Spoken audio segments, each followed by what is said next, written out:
there, I guess. That's when they killed it and they won this very election. Thank you for coming on Politics Today. Abiodun Ajijola of Election Monitor. We go on a short break, and when we return, we'll be talking to those who won the election and how they feel about this poll. What are their plans for the next 4 years? See Politics Today on Channels Television. We'll be right back.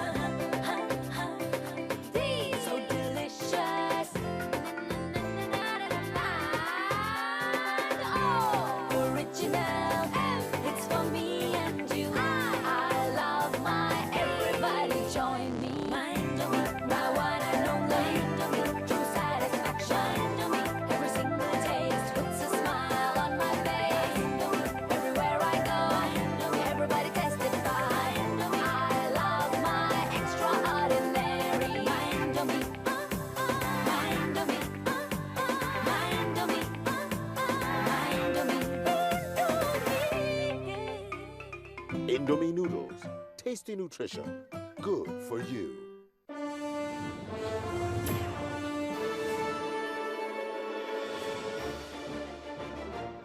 Welcome back on the program. And now we'll be talking about the plans of the APC. Now that they've won the election, what next? Well, there's been jubilation and celebration of the victory in the camp of the APC. And I have joining us now is Bashir Ajibola, is a commissioner for regional integration and special duties with Rauf Aregbesola. Thank you for joining us on Politics Today. Tell me, you guys must be very happy this time, and it's been a long stretch of days for you, having worked so hard. And how do you feel now that you have the victory? Yes, true, we are happy, but we are also aggrieved as to the circumstances under which the election was conducted. We're happy because the people of the state of Osun, they love the style of governance of our governor, Mr. Rauf Aregbesola. They love the fact that he has come to play a very significant role in development of this state. This state used to be a backward of development, is now in the front burner of issues and development in Nigeria. We also are happy because the people of the state of Osun, they stood by their mandate to ensure that their vote will definitely count, because the plans and the mischief that the presidency, working as the leadership of the PDP, had for our people was to create a situation of fait accompli on the Nigerian people. What do you mean by, I mean, you just made a very strong allegations now about the presidency. That's the presidency. Yes, I made the allegation, and I stand. I'm ready to even. I'll be taken anywhere, and I will have fact to be able to support it. That the presidency never wanted the vote of the people of Osun to count, and I will give you the fact. First and foremost, for the past 10 days, the state of Osun has been under siege. They first came in with 40 trucks into the town with masked men shooting guns all over the state. Secondly, too, since that time, they changed security apparatus of this state without informing, the government of this state. For God's sake, this state is a federating unit in Nigeria. We are a sovereign, not even the courtesy on the governor of the state. Then when you also look at the circumstances under which the election was conducted, a night before the election, hoodlums acting as security operative, or whether studio operative, they were invading rack center where materials were kept. It happened in Oshogbo, for instance, at Okeokola area. Then also added to this was the harassment, intimidation, victimization of members and leadership of our party. And I'll give instances. The Attorney General of our state was arrested, Commissioner for Agric was arrested, no less than 200 of our leaders and supporters were arrested for no just cause, and they were released midway to the election, knowing fully well that the only purpose for which the presidency deployed the security operative was not to secure the election. It was, that's the truth. He is the commander-in-chief. He is the commander-in-chief of the armed forces. The box top on this table. Well, that's the reality of that. Is that saying I like to say with the editorial policy. I like us to respect the office of the president. I respect the office, but as a citizen of Nigeria, as someone who swore to uphold the constitution of Nigeria as a commissioner, I am also duty bound to point it out when the system is not working very well. The presidency knew very well about the harassment and intimidation of our people. We cannot gloss over the fact because we won the election. Just a moment. Did you make your grievances known when you noticed some of this? Yes, we did. We wrote a petition to the National Security Advisor, who we know is the officer in charge of security in the presidency. We wrote to complain, one, of open statement by Iyolo Omishore at Ifetedo, where he publicly said he will tie down one of our members, Honorable Yunus Adebisi, that he will ensure that those who are not supportive of him will be arrested. Not only that we wrote, we also accomplished the letter with a video, with a CD of the audio recording of the statement. We also wrote to complain about Omishore going around with mass security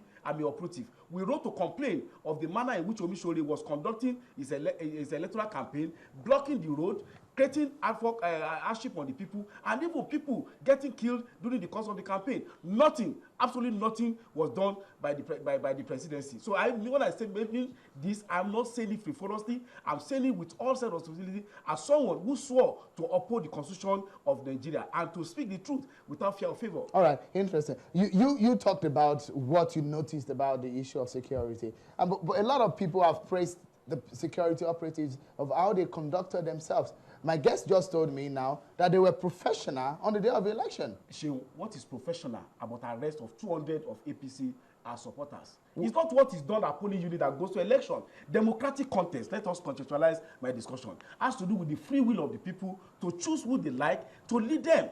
In this contest now, key members and leadership of the party were arrested on the eve of the election. And yet you are saying that the security acted professionally. What professionally? The Attorney General was arrested, Commissioner for Agri were arrested, chairman of our party were arrested, councillors were arrested.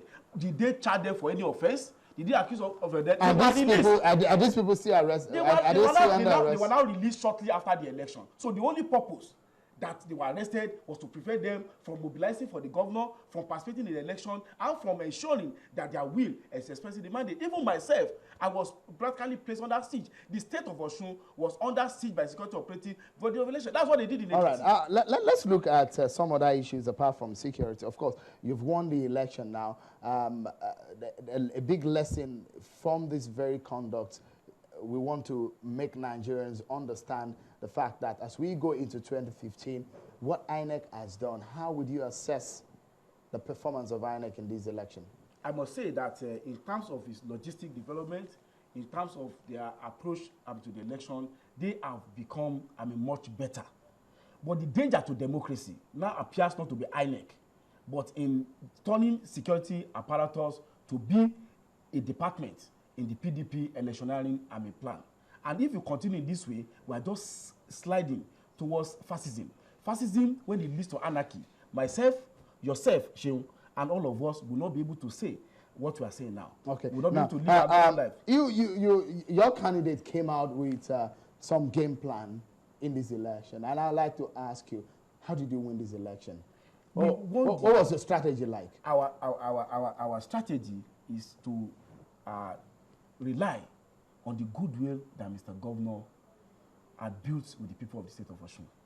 When this government started, it was a state that was practically had been run down.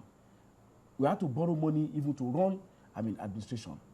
And then no industry, no infrastructure. So the context for this is not as if there is a specific strategy in terms of which is devoid of acceptance by the people. What have we done in the past 3.5 years here? We have transformed our educational system. Some charlatans were going around to say that the educational system has been bad. Yet we won the election. We beat them with more than 100,000 votes. Secondly, that was a major dent on your electioneering campaign. No, there was the issue of your education policy. Because they were lying.